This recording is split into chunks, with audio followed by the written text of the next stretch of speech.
Hola chiquis, ¿cómo están? Y bienvenidos a un nuevo video acá en aprendiendoestudio.online, donde vamos a trabajar con la novela Los Músicos del Ocho. Vamos a hacer un resumen de Los Músicos del Ocho de Laura Ávila. Para que tengan un poquito de idea, en la parte de atrás del libro dice: San Martín cruzó los Andes, eso lo sabemos todos. Pero ¿quiénes fueron los soldados que lo acompañaron en la hazaña? Los Músicos del Ocho cuenta la historia de unos jóvenes reclutas de ascendencia africana que formaron parte de este camino hacia la libertad. Eso quiere decir, para que ustedes tengan un poquito de idea, que la novela se sitúa en esa época, en la época del cruce de los Andes. San Martín está dentro de la novela, también los Músicos del Ocho, que los nombran acá, que en este momento nosotros nos vamos a concentrar en los protagonistas de la historia, que son dos: Simón y Benito. Simón y Benito son hermanos.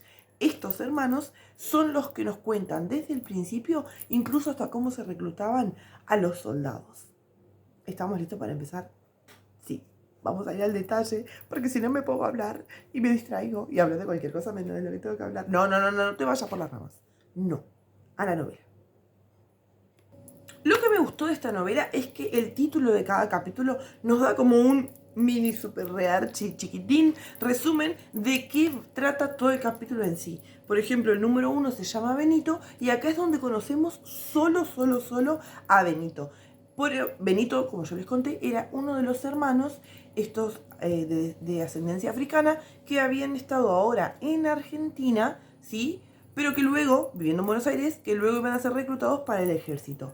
Benito es el más chico de los dos hermanos y acá conocemos que trabajaba, cuando es esclavo, trabajaba pura y exclusivamente haciendo pozos. Pozos para el agua y pozos para lo que en esa época se usaba como baño.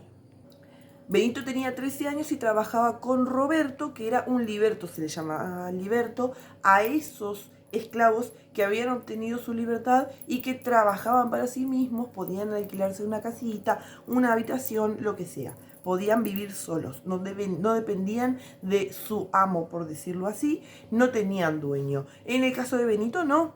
Benito sí, Benito y su hermano Simón trabajaban para el señor Toribio Garmendia. También en este capítulo nos enteramos que el trabajo de Simón era muy complejo porque sufre un accidente haciendo justamente pozos en donde la mitad del pozo se desmorona y él queda enterrado en barro. Pero luego, con mucha fuerza, porque era un chico, chiquito de edad, tenía 13 años, pero de cuerpo se ve que era todo corpulento, grande y con fuerza. Entonces él, con mucha fuerza de su cuerpo, logró salir del pozo. Si no, como le contaban a su mamá, la tránsito, que él no había vuelto porque había sufrido un accidente y murió enterrado en barro. El capítulo número 2 se llama Picote, que es la tela de una camisa, que parece que a la tela de esta camisa la utilizaban solamente los esclavos. Eso quiere decir que debe haber sido una tela barata, bastante común. Y con común me refiero a que no era una tela fina. Pero acá vemos perfectamente la diferencia entre Benito y Simón. Simón era el hermano más grande, tenía 15 años y no trabajaba como Simón haciendo pozos. Él lo que hacía, le hacía de esclavo al hijo del señor Toribio, que se llamaba Felipe. ¿Cómo es hacerle de esclavo? Él le hacía todo, lo acompañaba, aprendían piano juntos. Toda la vida de Simón era absolutamente diferente a la de Benito, justamente porque Benito trabajaba en el campo y Simón trabajaba en la casa. Tenía educación porque se educó junto a Felipe, sabía escuchar música, sabía tocar piano, sabía distintos instrumentos, tenía otra forma de hablar, se vestía distinto, todo justamente por vivir dentro de la casa del señor Toribio. Y ahí vemos el blanco y negro de estos hermanos. Parecidos en nada. Lo que cuenta este capítulo, que un día habían invitado a Simón y a Felipe a hacer una presentación musical en la casa de los Riglos. Los Riglos tenían una hija que se llamaba Magdalena, que era como el amor de Felipe. Entonces esa presentación era muy importante. Ambos fueron. Pero lo importante era, ¿por qué es que este capítulo se llamaba Picote? Esta tela, que era muy accesible para los esclavos, pero que la gente en general no usaría, es porque cuando se estaban por ir a la presentación, Simón y Felipe, la Tránsito, que era la mamá de Simón, le trae una camisa hecha con mucho amor pero de picote, que no servía para la presentación. Es por eso que en cierta forma Simón sintió que no podía usarla y terminó usando una camisa de Felipe. En nuestro capítulo 3, que se llama La tertulia, conocemos a Ambrosio, que es el encargado de haber hecho que ambos, Felipe y Simón, aprendieran sobre música. Acá nos muestra un poco sobre las diferencias sociales, como por ejemplo la organización dentro de la fiesta, donde las niñas, que eran las hijas de la gente de alta sociedad, esperaban con ansias a los cadetes, que eran los hijos de la gente de alta sociedad. Entre ellos estaba Felipe. En este capítulo podemos ver cómo Felipe toca muy hermosamente su pieza musical, pero que Simón toca 1.000.000 de veces mejor. Es por eso que muchos quedan como, ¡ah! Pero era un esclavo. Finalmente Felipe consigue darle un beso a Magdalena Rilos, así como muy escondiditos, pero también sabemos de que Simón llamó la atención de alguna de las chicas y que los cadetes se enojaron. Es por eso que después tiene una consecuencia gravísima. El capítulo 4 se llama La fábrica de muebles, y acá es donde sabemos que el trabajo principal de Toribio Garmendia era justamente una fábrica de muebles donde tenía muchos esclavos que trabajaban para él. Cuenta que al principio se traían los muebles directo de Europa, pero que con el tiempo había sido eso mucho más caro. Entonces traía algunas partes de Europa y otras partes las fabricaban aquí. También nos enteramos que en la fábrica en algún momento trabajó el papá de ambos niños, de Simón y de Benito, pero que se llamaba muy mal con Toribio Garmendia. Es por eso que Toribio lo que hizo fue donarlo al ejército. En este capítulo lo que sucede es que llegan unos cadetes a buscar a Simón para reclutarlo para el ejército. ¿Por qué solo y exclusivamente fueron a buscar a Simón? Por la pelea en la tertulia, ¿entienden? Más allá de que Simón no reaccionó mal, llamó la atención de las chicas y eso a los chicos no les gustó. De todas formas, Toribio no les dio a Simón, inventó una excusa y empezaron junto con su señora a planear un plan de acción para que justamente no pudieran llevárselo. El capítulo 5 se llama Domingo en Guariló y acá vemos que en realidad todos trabajaban de lunes a sábados y los domingos trabajaban mediodía porque a la tarde la usaban para recreación. Guariló era el lugar donde iban los esclavos justamente a recordar su cultura, a escuchar su música, a compartir sus vivencias, como a mantener la cultura intacta. Este capítulo nos cuenta cómo en un principio Simón, que era el hermano que vivía en la casa, generalmente los acompañaba, pero que después con el tiempo ya no se empezó a sentir cómodo y la tránsito solo iba con Benito y con la gente que vivía en la ranchada. La ranchada era una parte atrás de la casa donde había una carpa grande, donde vivían los esclavos de Toribio Garmendia. No los que trabajaban en la fábrica, sino los que trabajaban para la casa. Este domingo especial lo que había sucedido es que mientras la tránsito y Benito estaban en Guariló junto con el resto de los esclavos, Simón fue a visitar el rancho donde ellos vivían y prestó atención a todos los detalles, porque más allá de que él sí conocía ese lugar, le seguía llamando la atención, aunque sentía que no pertenecía. Y acá nos enteramos cuál es el plan de acción para que no se lleven a Simón al ejército. Planearon los papás de Felipe que ambos niños se fueran a la quinta. ¿Quién iba a ir a buscarlos a la quinta? Nadie. Iban a ir a buscarlos a la casa. Y cuando no los encontraron, ¡oh!, aquí no ha pasado nada. El capítulo 6 se llama El rescate. Acá es donde vemos que todos los de la familia, y lo incluyen a Simón, se van a la quinta. Doña Lucía, don Toribio, se va también Felipe, se va Simón. Todos suben a un carruaje que es un carro tirado por caballos y los llevan a la quinta. También Felipe, nos cuenta el capítulo que Felipe había avisado a sus amigos porque pues fiesta. Pero el capítulo también nos habla de algo que sucedió con Benito, porque le tocó hacer un pozo detrás del cabildo. Mientras estaban haciendo el pozo, llegaron los militares. Asegurando que Benito era Simón, que tenía 15 años, lo atraparon y se lo llevaron Así todo sucedió esto, todo, frente de Roberto, que era la persona con la que Benito trabajaba. En realidad a Simón no se lo podían llevar, perdón, a Benito no se lo podían llevar, porque tenía 13 años, pero como don Toribio no quería dar a Simón, dijo que Benito era Simón, que tenía 15 años y que se los donaba para el ejército. Roberto, su jefe liberto, no pudo hacer nada. Y el capítulo termina cuando Benito cuenta cómo ve a través de las endijas de la carreta cómo se alejan de lo que vendría a ser Buenos Aires. El capítulo 7 se llama Basilisco. Basilisco es un huevo rojo que aparece dentro del pollo en algunas ocasiones cuando lo abren al medio. La que estaba en este momento cocinando era Tránsito, la mamá de Simón y Benito. Y cuando retuerce el cuello del pollo y lo lleva y lo abre, encuentra adentro algunos huevos, pero además encuentra el basilisco. Pero ¿saben por qué ella se pone muy mal y se desespera? Porque ese basilisco lo que hace es como una predicción de futuro, de que algo malo va a pasar. Lo que ella no sabía era que ya se habían llevado a Benito. En este capítulo nos enteramos un poquito más sobre la vida de la Tránsito, que en realidad venía de Guinea y que tenía en principio una hijita de 3 años que se llamaba Nira, con quien viajó hasta Buenos Aires, pero que cuando pisaron suelo argentino fueron separadas. Entonces ella se desesperó tanto, que durante un año soñó todas las noches que le volvían a robar a su hijita. Era lo único que quería, que le devolvieran a su hijita. Al principio no trabajaba, la tomaban de loca, no hacía las tareas de la casa y por eso casi que pierde todo. Pero apareció el papá de los niños y ahí todo mejoró.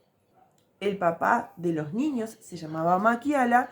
Él, además de darle 2 niños, le dio mucha paz, pero como se llevaba muy mal, recordemos, con el señor Toribio, luego, en una discusión, lo que hizo el señor Toribio fue donarlo al ejército. Y esa fue una nueva pérdida para la Tránsito. Al final de este capítulo nos damos cuenta que la Tránsito estuvo esperando a Benito todo el día hasta que llegó la noche y Benito no llegó.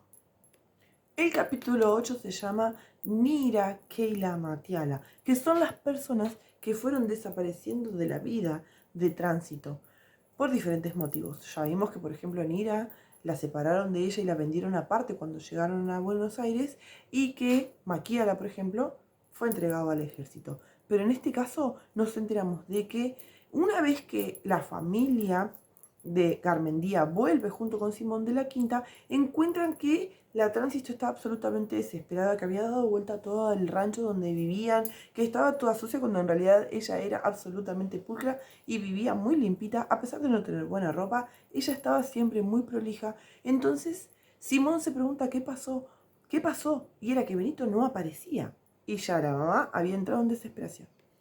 Pero Simón se comprometió a ir a hablar con Roberto, que era el liberto que trabajaba con Simón, y averiguar qué estaba pasando. Él le iba a decir qué había sucedido. El capítulo 9 se llama Santa Rita, que es la posada donde vivía Roberto. Esta es una zona de Buenos Aires que no es como de alta sociedad, vendría a ser como de gente pobre, donde había, por ejemplo, una posada, donde se podía alquilar una habitación o donde diferentes personas podían hacer sus casitas. Pero como no conocían la zona, lo primero que hicieron ambos chicos, porque Felipe acompañó a Simón en todo este proceso, fue ir a buscar a Ambrosio, que era el profesor de música. Este profesor de música los atendió con mucha vergüenza porque estaba de ropa de entrecasa y no estaba acostumbrado a que Felipe lo viera así. Pero ellos no estaban interesados en la ropa que él usaba, sino en saber dónde vivía Roberto.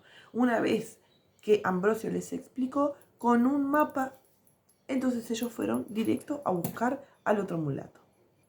Él vivía, como les dije, en la posada Santa Rita. Inicialmente hizo un intento por no enfrentar a los niños, pero los chicos lo reconocieron y gritaron y esperaron encontrarse con él, quien salió desde adentro de la posada y los atendió, explicando cómo había sido toda la situación, pero además explicando los detalles, donde se entiende clarito que ahí no hubo una confusión, fue una entrega. Alguien dijo, y fue Toribio Garmendia, de que ese chico no era Benito sino Simón, que tenía 15 años y que sí podía ir al ejército. Y ahí, adivinen cómo volvieron los chicos a la casa. Cuando llegaron justamente a la casa, los padres quisieron retar a Felipe por haberse ido sin permiso y de noche y a un lugar tan peligroso. Pero la realidad es que Simón lo primero que hizo fue enfrentar a Toribio para decirle por qué habías entregado a mi hermano en vez de a mí. Y lo que él le dijo fue, yo no podía dejar que se llevaran tu música porque es nuestro consuelo. Por eso tuve que entregar a tu hermano. Se pudrió todo, chiquis. El capítulo 10 se llama El campo de salitre, que es donde llevaron a Benito después de reclutarlo. En realidad estaban llevando a todos, luego de reclutarlos. En realidad este capítulo lo que hace es contarnos cómo era el viaje espantoso, horrible, de muchísimas horas, desde Buenos Aires hasta donde ellos iban. Creo que eran como 42 días, ahora me voy a fijar bien. Pero lo importante es en qué condiciones viajaban. Ellos iban en una carreta sentados en el piso, les daban poco de comer, les daban poco de tomar, solo podían bajar de vez en cuando a hacer sus necesidades, pero además iban atados de un pie a la carreta con una cadena. Eran 40 días. 40 días en carreta de Buenos Aires a Mendoza. 40.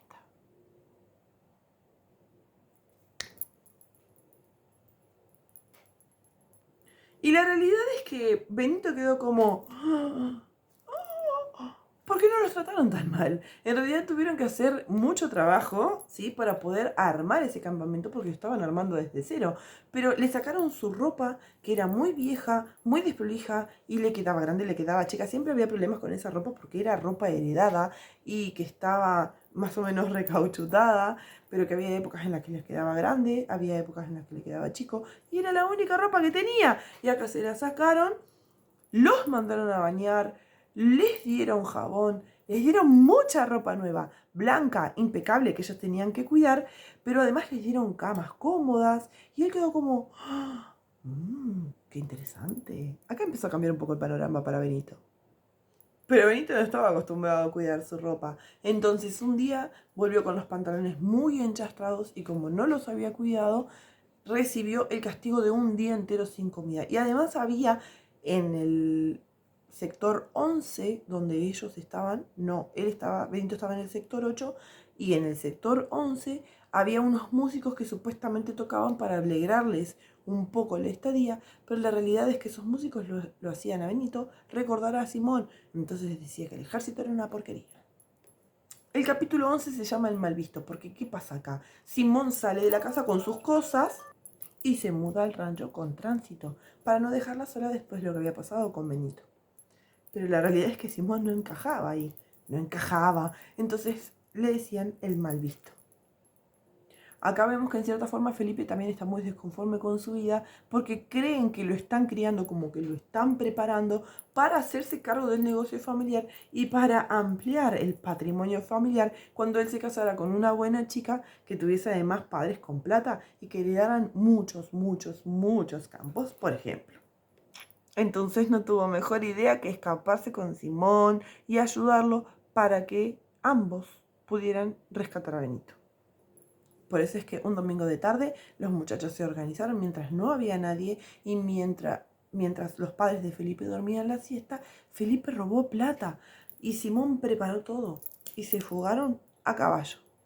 Pero todo salió mal porque se enteró Toribio a tiempo y pudo ir a buscar a los chicos. ¿Pero qué hizo? Se llevó a Felipe y donó a Simón al ejército. El capítulo 12 se llama Cuchillo, pero no es por los cuchillos en sí, sino por el valor que tiene dentro del sector del ejército poder adquirir algo con ganancias de tu propio bolsillo. En el campo donde ellos vivían, donde estaban los esclavos que habían sido reclutados por el ejército, había ciertas reglas que en un principio Benito no entendió, pero que con el tiempo fue entendiendo y ahí es donde pudo obtener su cuchillo. El cuchillo en realidad contaba como una herramienta que él había podido adquirir cuando entendió el manejo del campo, que era como si fuese un trueque: yo te hago un favor, me das 3 cigarrillos, yo te arreglo acá, no sé, alguito, y tú me lavas la ropa. Acá sabemos de Juliana, que es una chica que conoce Benito, que vive por fuera de los límites del campo, donde vivía con otras mujeres que hacían favores a los militares y a los reclutados, justamente para obtener algo a cambio. Las chicas lavaban la ropa, o cosían, o arreglaban, o cocinaban, mejoraban la comida, todo, pero a cambio de favorcitos. A ellas les decían las cuarteleras, y la única forma de que, por ejemplo, Benito pudiera salir era con 3 cigarrillos. Él no podía salir de los límites del campo a menos que pagara 3 cigarrillos. Entonces, trabajó para uno de sus amigos, al que le decían el flaco, en la cocina. El flaco le dio dinero, con eso pudo comprar cigarrillos, pudo verse con las cuarteleras, les hizo unos favorcitos, las chicas lavaron su ropa, y ahí empezaba el círculo de favores. Y acá es donde consigue el cuchillo. El capítulo 13 se llama La instrucción. Esto es a partir del día que habilitaron los galpones, cuando habilitaron los galpones del sector del Campo Nuevo. Porque recuerden que cuando Benito recién llegó al campo, él tuvo que trabajar para armar ese campamento. Levantaban paredes, armaban los galpones, hacían pozos, porque ese era el trabajo de Benito. Pero además, tenemos que entender que una vez que todo esto estuvo listo, entonces todos ellos fueron a vivir ahí. Acá es donde dividen a los grupos en sectores, y a Benito le toca el sector 8. Por eso este libro se llama Los músicos del 8. ¿Lo pensaron? Igual nos faltan las partes del músico. Ya las vamos a encontrar. Pero este capítulo se llama justamente La instrucción, porque acá es donde empiezan a prepararlos para ser buenos militares. Les enseñan a caminar, les enseñan a usar un fusil, a disparar, a defenderse, cuerpo a tierra, cómo hago para esquivar las balas. Todo, todo. Esa es la instrucción. Pero Benito seguía sin entender qué hacían ahí. O sea, ¿contra quién vamos a pelear? ¿Y por qué? Y se entera que van a pelear por la libertad, que el que está a cargo es San Martín, y que todos ellos van a tener su libertad también, porque se busca que todas las personas sean iguales. De todas formas, Benito no le creyó de una a Manuel de que era real que San Martín esperaba que todos fueran libres, hasta que fue y habló con Juliana, su amiga, y ella le confirmó que sí. Sí. Una vez que hagan el cruce de los Andes y se enfrenten con los que están del otro lado, todos serían absolutamente libres. Al final de este capítulo llega una carreta de donde Simón baja y su hermano Benito lo espera. El capítulo 14 se llama Viaje de ida. Este capítulo se llama Viaje de ida porque muestra cómo le costó mucho a Simón llegar al ejército. En una primera instancia, cuando el señor Toribio donó al ejército, lo que sucedió fue que en realidad los militares le golpearon mucho. Entonces lo dieron por muerto y lo dejaron en la posada donde los habían encontrado a los 2 chicos. Pero luego él se recuperó, estuvo trabajando para la dueña de la posada, tocando música para que sus clientes tomaran y pagaran más. Pero luego con el tiempo se peleó. Y ahí es donde él luego se subió a una carreta del ejército para que lo llevaran a rescatar a su hermano. Pero cuando Simón llegó y vio a Benito, y Benito lo estaba esperando, no estaba contento para nada de verlo, y en realidad le terminó diciendo que no iba a ir a ningún lado. Yo no voy a ningún lado contigo, Simón. No voy, porque por tu culpa estoy acá. El que tendría que haber estado desde un principio aquí eres tú. Al final, la que la pasó peor fue Simón, que fue supuestamente a rescatar a Benito, porque ligó otra paliza y lo mandaron a la carpa de los novatos.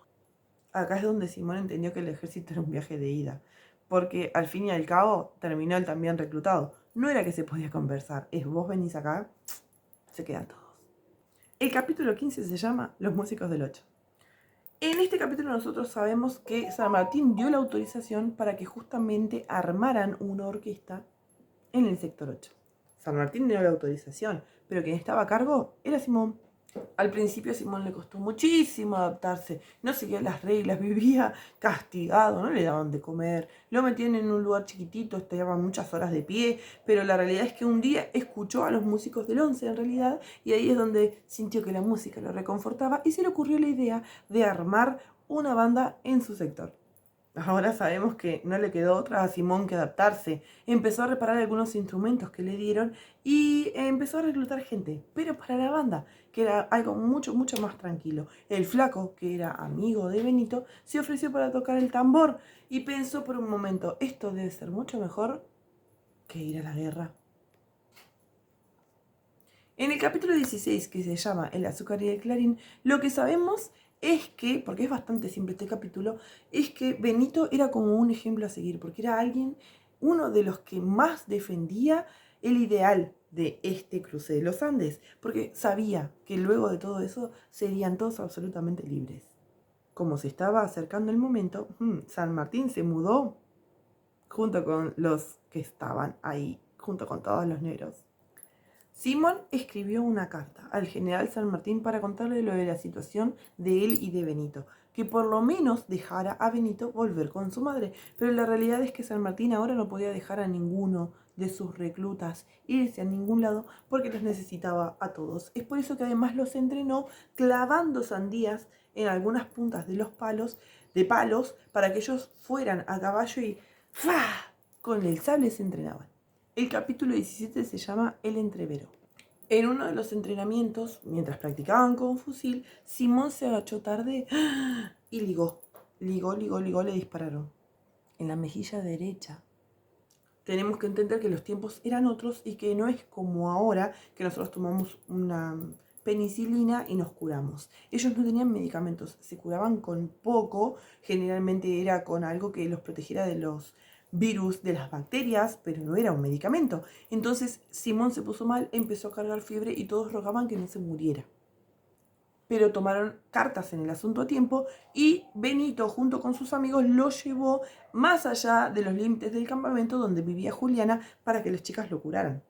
Para el otro día ella no tenía fiebre, Simón estaba mucho mejor, Juliana lo había atendido con mucho amor, pero el que le interesaba era Benito. De todas formas, Benito se puso celoso. Acá sabemos bien los nombres de todos. San Martín, junto con sus reclutados, quería cruzar los Andes y enfrentarse a los realistas. Y Benito decía, eso es lo mejor, que nosotros vamos a obtener nuestra libertad.